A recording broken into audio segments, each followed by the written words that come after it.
மதுரையில் விநாயகர் சதுர்த்தி தினத்தன்று தெருக்களில் வைத்து வழிபட்ட விநாயகர் சிலைகள் ஊர்வலமாக எடுத்து செல்லப்பட்டு கரைக்கப்பட்டு வருகிறது. இது குறித்த கூடுதல் தகவல்களை செய்தியாளர் சல்மான் வழங்க கேட்கலாம்.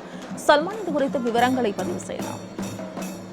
விநாயகர் சதுர்த்தியை முன்னிட்டு மதுரை மாநகர் பகுதிகளில் பொது இடங்களில் வைத்து வழிபட்ட பல்வேறு விநாயகர் சிலைகளை வைகை ஆற்றில் கரைப்பதற்காக ஏற்கனவே திட்டமிடப்பட்டிருந்தது.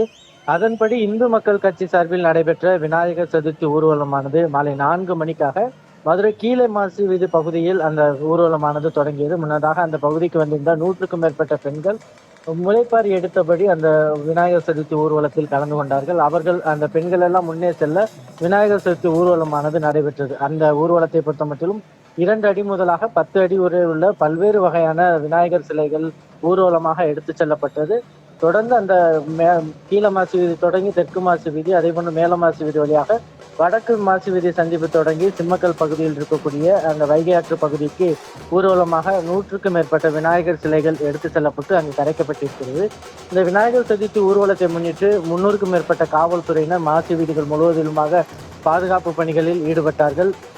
தொடர்ச்சியாக ஏற்கனவே காவல்துறை தரப்பில் விநாயகர் சதுர்த்தி ஊர்வலத்தின் போது எவ்வாறு நடந்து கொள்ள வேண்டும், அதே போன்று இந்த வைகை ஆற்றில் விநாயகர் சிலைகளை கரைப்பதற்கான பல்வேறு கட்டுப்பாடுகள் விதிக்கப்பட்ட நிலையில் அந்த காவல்துறை பாதுகாப்புடன் முறையான அந்த விநாயகர் சதுர்த்தி ஊர்வலமானது நடைபெற்று முடிவடைந்த நிலையில் தற்பொழுது அந்த சிம்மக்கல் பகுதியில் இருக்கக்கூடிய வைகை ஆற்று பகுதியில் ஒவ்வொரு சிலைகளாக கரைக்கப்பட்டு வருகிறது. விநாயகர் சதுர்த்தி ஊர்வலத்தை முன்னிட்டு நடைபெற்ற இந்த விநாயகர் சதுர்த்தி ஊர்வலத்தின் போது இந்த சிலை கரைப்பு நிகழ்வின் பொழுது ஏராளமான காவல்துறையினரும் பாதுகாப்பு பணியில் ஈடுபட்டார்கள். மோனிஷா, சல்மான், தகவல்களுக்கு நன்றி.